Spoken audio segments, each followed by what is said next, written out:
Hi everyone, this is Mindy Egan for lawnfawn, and in today's video I am going to take a winter scene and turn it into a fall scene. I apologize if I sound a little stuffy as I'm just starting to get over a head cold. The stamp sets that I'll be using today for my card are You Autumn Know, the Winter Window Scene, and Scripty Autumn Sentiments. I really liked this little scene with the birch trees in the background, and I know it was kind of designed with winter in mind, but I thought with just by changing up some colors, we could turn this into an autumn scene. I have all of the images stamped out on 80-pound white cardstock in the Lawn Fawn Jet Black ink, and I'm coloring everything with my Copic markers. For the mice, I am using E35, E55, E31, and E30. I don't remember what I used for the bellies. I think it was like maybe E50s, kind of the lightest color, just to add like a light peach to the bellies. And then for the nose and the ears, I will be adding R21. I really like adding unique colors to my fall leaves, so that's what I'm going to use today, starting with a BG color. So this is BG49. I'll also use BG13 and BG11 to blend that out.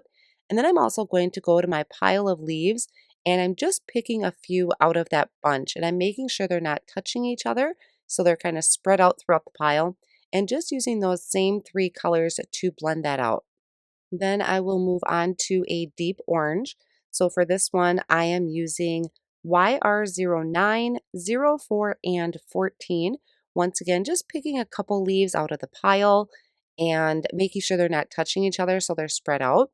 Then I have yellow that I used was Y18, Y13, and Y11. And I'm going to finish off by this really bright magenta color. And I love adding this kind of uh, pinkish purplish color to the leaves. So this one is RV66, 55, and 63. For the window, I'm going to do a lot of Copic coloring. You could cut these images out of masking paper or Post-it tape and mask them off if you want to do some ink blending, but I found Copic coloring was just as quick. So for the grass, I'm using G07, YG25, YG23, and 21.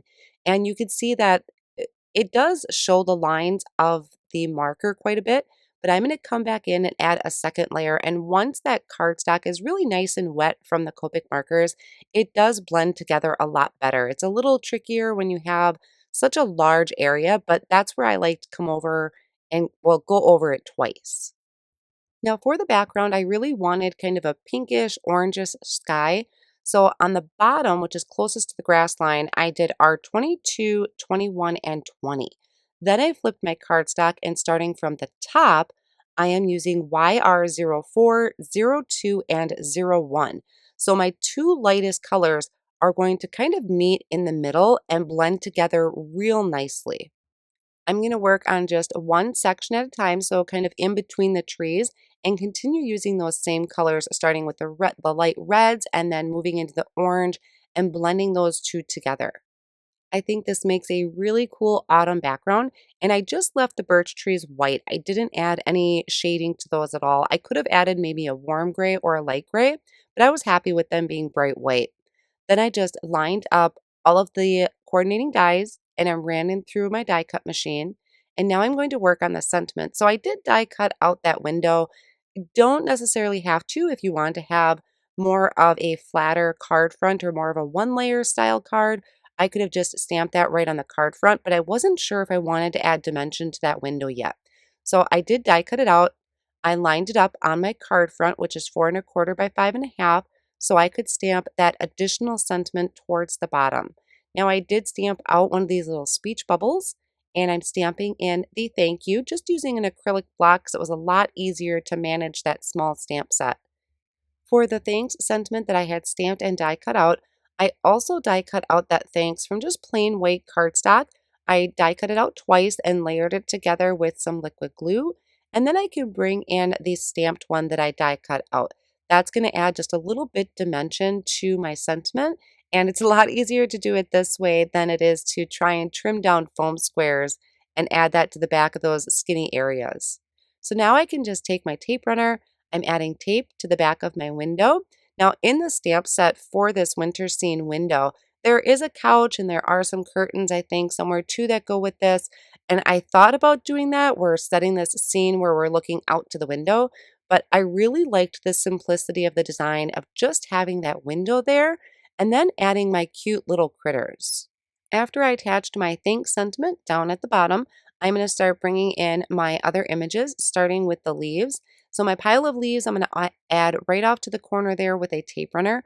I also thought about doing this before attaching that window so I could trim the excess off and make it look like you're really looking out the window. But I kind of really like the design of the leaves and the mice kind of floating into the scene or hanging off of the scene. It was just kind of the mood I was in, but definitely could trim those off before attaching the window and really give it that window vibe. The leaf I also attached with tape runner, and then the mice I added foam squares to. I really tinkered around with the speech bubble. I wasn't sure if I was going to add it or not because I thought it was kind of getting lost in the white trees, but it was just such a cute little tiny speech bubble. I decided to add it, so I added a foam square to the back and attached that next to my little mouse. I really hope you enjoyed this clean and simple fall window scene. Thank you so much for joining me, and I'll see you again soon.